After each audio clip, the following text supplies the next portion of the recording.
looking at it as well. I'll do a bit of data work today.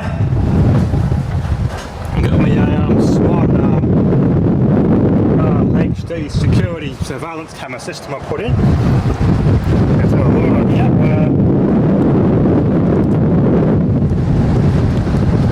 I did some minor vacuuming up here, so I don't have to work so dirty. Got a bit of swampy on flood out. First I've got to run a cable from all the way that end of the house to this point just down here. You see the coax? That's my internet cable, network cable service. And in that corner there, I'm going to have to drill a hole into the wall and feed through my I'm going to feed two Cat 6 cables. And they're going to go straight to the back of the modem, and they're going to go all the way down into the house where I've actually put the system, the actual DVR system. Got it all on the monitor, a UPS and everything set up. Basically I've got a 10 metre cable, but that's too bloody short, so it's about 20 metres from here to the freaking cable modem. When I use that as a pull through, they put a 20 metre cable through. And that'll go one for the computer, maybe another cable going across here. I'm just going to run it along here, it'll be fine. Run it along there, and that's going to plug in the back of this. Straight to the modem. This isn't the Wi-Fi one. The Wi-Fi and the cable direct ones are actually more better than the wireless ones, so I do it all properly. Bolted the stay out of the bracket. Got a UPS. I've got a 10 amp hour 7 amp hour SLA form factor upgrade lithium iron phosphate battery coming for that. SLA is just too heavy for that, so I want to cut down the weight and maximise the reliability of this system. So it's well worth the lithium iron phosphate upgrade for that UPS, as I've done with this one. Unfortunately the 12 amp hour ones are sold out, so I've got a 10 amp hour one coming for this one. Life PO4. Basically there, it's just all the 12 volt system. Everything here runs off a wall wart. So you got UPS and the rest off that is just 12 volt wall warts. Runs everything.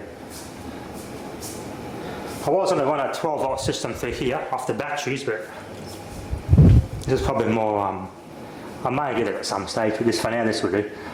So I'm going to run a cable through here, straight to that, and my camera cable's going to go in there, up through there, and they're going to, yeah. I'm after we're trying to go 30 metres worth, so I've got two 30 metre cables for this. For two of the cameras, one to the front corners of the house. One's probably going to go here, one's going on the other front corner. And I'll run two in the back. But it's mostly the front of the house I've got to worry about. It's the front of the house that's I want to get mostly surveillanced. So one at the front door, and one on the other front corner where the power cable comes through. That should be enough anyway, I think. Yeah, I'll install one camera out here.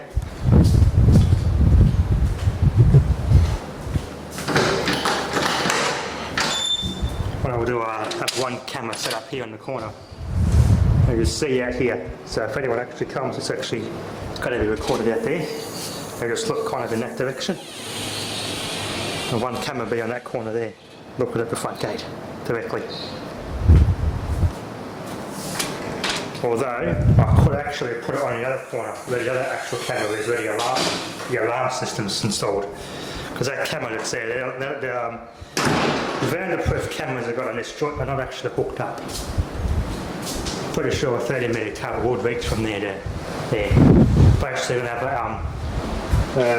one of these put there, or Cat 5e too, wire on the wall up there, and I'll just plug directly in the modem. I've got an extra one for the computer so I can get maximum bandwidth instead of just using Wi-Fi on that PC. One for the PC, one for the surveillance DVR system. So basically I'm going to put up a hole in the wall there, put the plug-in cables there, and up in there is where I'm going to run that bit to get the data through. Big job, big job. Okay viewers, well the job's half done, and boy am I the beat shit tired. Move up on here, front door, looking toward that gate, There's my main gate. Okay, one that's going to look toward the shed. That one, I'm not sure yet. Oh, I'm stuffed. It's a battle crawling in that roof space like a possum on a 40-degree day, I can tell you. But it's so worth it. Viewers, though, it's all done. I'm going to do one more camera, but I'm going to think about that one for a minute. I'm beat shit tired. Bloody hell. There's my disaster of a cable management system. I'm going to fix that later. Look at that. Hold on. I'm stuffed. Google the bugger. Anyway, the TV doesn't have an adjustment thing for the resolution here. Well, here's a TV on the monitor. Well, it looks alright. There's my 3 cameras. The 4th one I decided to put that on as I just said. And now the next thing that I do now is just sort out my disaster of a cable management there. Bunch of little things along the top rail. I wanted to put a gap here and move this wall, but this wall here moves. I should put a brace behind that, but I can do that later. I'm just too buggered. I took it out of me, I can tell you. Why it's just taking so long, I don't know. The app's a bit slow, which is that's the only drawback. The app's just slow as shit, but it does work. And this will connect anywhere on this camera, anywhere around the world. Which is very handy. There we go. Channel 1, the front door. Anytime, come on, hurry up. Yeah, it's a bit sluggish, but it does work. I'm going to play it now a little bit more, but it works. Like I said, he comes in, he comes to the front door, and then gate, and he comes in here to my shed. Anyway, that was a big day. Thanks for watching.